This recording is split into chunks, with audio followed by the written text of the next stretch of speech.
Alors, on va s'attaquer maintenant à l'exercice 5 qui va parler un petit peu du lien entre le théorème fondamental de l'analyse et notre nouvelle intégrale de Lebesgue. Donc, on considère une fonction dérivable sur R, deux dérivées bornées par un réel m, et pour x fixé, on veut étudier le signe de la fonction, alors phi de y du coup, puisque x est fixé, c'est pas x la variable, donc phi de y, c'est f de y moins f de x moins m fois y moins x, avec y du coup supérieur ou égal à x.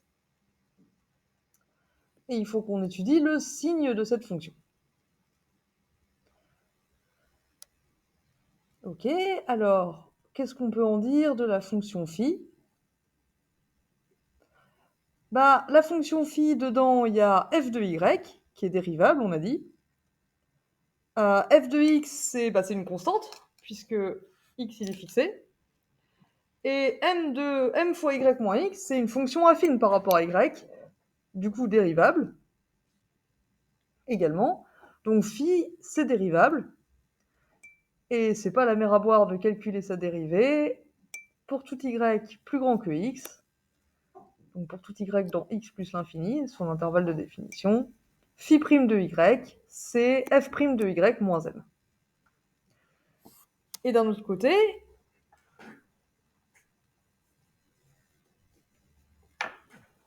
donc ça c'est vrai parce que à nouveau x est fixé, c'est une constante, donc quand on dérive, f de x ça disparaît, et m fois x ça disparaît aussi. Donc il ne nous reste plus que f' de y moins m, et ça c'est négatif, parce que on a dit que f' en valeur absolue était majoré par m, et f' sans valeur absolue, c'est plus petit que f' en valeur absolue. Du coup, la dérivée de phi, c'est négatif. Alors, c'est pas ça qu'on nous demandait, on nous demandait le signe de phi, mais ça me dit que phi est décroissante. Donc, pour tout y plus grand que x, phi de y, bah, ça va être plus petit que phi de x. Voilà. Et d'un autre côté, phi de x, c'est qui? Bah, si je remplace y par x, je me retrouve avec f de x moins f de x moins m fois x moins x, qui fait à peu près 0. Donc en fait, pour tout y plus grand que x, phi de y est négatif. Qu'est-ce que ça nous dit sur le taux d'accroissement? Bah du coup, si y est strictement plus grand que x,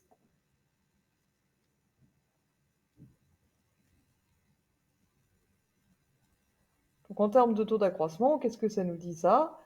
Ça nous dit que si je prends un y dans l'intervalle mais strictement plus grand que x,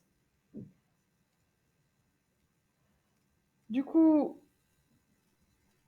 le fait que phi de y soit négatif, ça me dit que f de y moins f de x inférieur à moins m de y moins x est négatif, donc je peux passer le m de y moins x de l'autre côté. Maintenant, y moins x, dans ce cas-là, c'est strictement positif, donc je peux diviser de chaque côté par y moins x sans changer le signe de l'inégalité, et j'obtiens que le taux d'accroissement f de y moins f de x sur y moins x pour y plus grand que x, c'est inférieur ou égal à m. Et c'est ma conclusion, c'est mon dernier mot sur le taux d'accroissement.